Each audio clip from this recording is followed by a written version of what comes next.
Perkenalkan, nama saya Afila Putri Anggraini, absen 3. Perkenalkan, nama saya Rena Zaufia, absen 21. Perkenalkan, nama saya Elsa Christine Ramadhani, absen 13. Perkenalkan, nama saya Dwi Kurnia, absen 12. Yuk kita stay tune videonya sampai akhir ya. Yuk mari kita simak. Ada yang tahu gak sih pengertian dari diplomatik? Diplomatik adalah satu di antara instrumen hubungan luar negeri antar negara yang dijalankan dengan tujuan untuk memenuhi kebutuhan masing-masing negara yang bersangkutan. Yang pertama, pembukaan hubungan diplomatik. Proses dimulai dengan pembukaan hubungan diplomatik antara dua negara. Kedua negara melakukan pertemuan untuk membahas kemungkinan pembukaan perwakilan diplomatik dan saling mengajukan permohonan untuk mendapatkan duta besar atau diplomat. Yang kedua, persetujuan dan penugasan. Setelah adanya persetujuan kedua belah pihak untuk saling menempatkan diplomat, diplomat tersebut menerima surat kepercayaan atau letter of credence dari Departemen Luar Negeri masing-masing negara.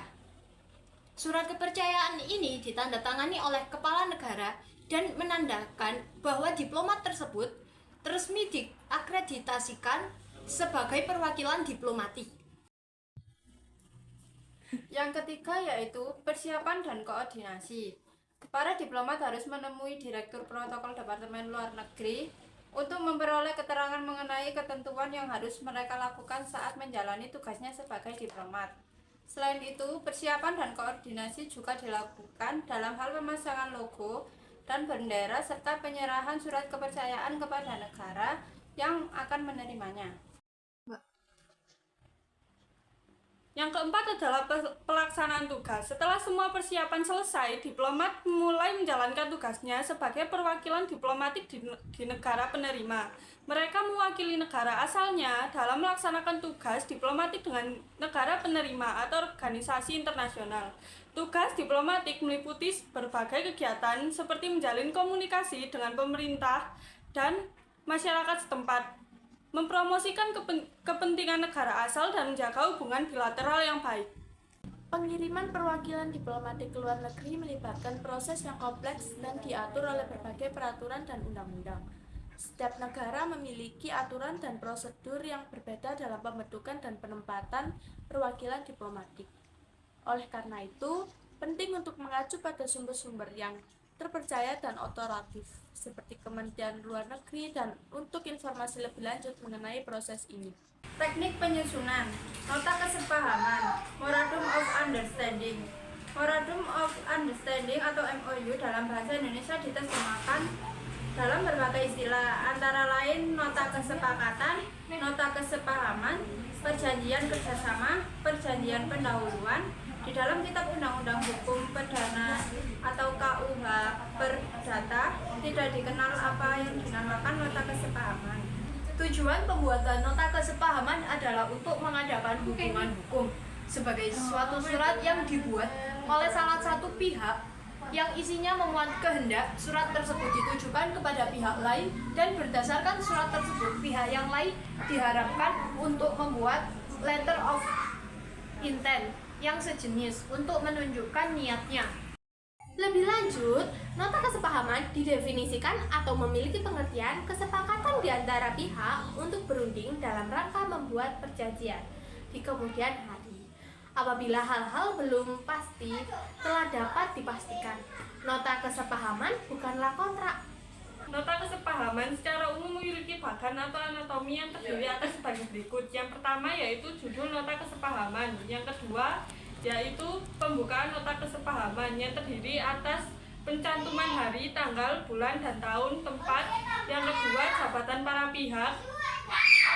Kemudian konsiderans atau pertimbangan. Yang ketiga yaitu substansi nota kesepahaman yang terdiri atas maksud dan tujuan, ruang lingkup kegiatan, realisasi kegiatan, jangka waktu, juga biaya penyelenggaraan kegiatan, aturan peralihan. Yang keempat, penutup nota kesepahaman. Yang kelima, bagian tanda tangan para pihak yang terdiri atas kebahasaan nota kesepahaman atau nota kesepakatan Selanjutnya, pertandatanganan nota kesepahaman. Presiden menjelaskan MOU antara kedua negara tersebut mengatur tentang penggunaan sistem satu kenal atau one channel system sebagai sistem perekrutan hingga pengawasan. Kepala negara menilai penggunaan sistem ini akan memberikan perlindungan maksimal bagi para pekerja migran Indonesia atau yang disingkat dengan PMI. Presiden Jokowi pun berharap kesepakatan yang telah tertuang dalam MOU tersebut dapat dijalankan dengan baik di lapangan. Selain itu, Presiden juga berharap ke depan akan ada kerjasama serupa di sejumlah sektor lainnya antara kedua negara. Dalam pertemuan tersebut, kedua pemimpin negara juga berdiskusi mengenai permasalahan lain, seperti praktik penyelundupan manusia yang masih terjadi hingga saat ini. Kedua pemimpin negara pun sepakat untuk membahas kerjasama untuk menangani permasalahan tersebut. Selain itu, pembahasan mengenai batas negara baik maritim dan darat juga menjadi topik perbincangan dalam pertemuan Presiden Jokowi dan PM Ismail Sabri. Presiden menuturkan negosiasi secara intensif mengenai batas negara harus segera diselesaikan. Sementara itu, PM Ismail Sabri dalam keterangannya turut menegaskan bahwa MOU yang baru ditandatangani akan memastikan segala proses perekrutan dan perlindungan bagi PMI Indonesia di Malaysia. Turut mendampingi Presiden Jokowi dalam pertemuan tersebut yakni Menteri Luar Negeri Retno Marsudi, Menteri Hukum dan Hak Asasi Manusia Yasona Lawli, Menteri Ketenagakerjaan Ida Fauzia, dan Sekretaris Kabinet Pramono Anung, serta Duta Besar Republik Indonesia untuk Malaysia Hermono.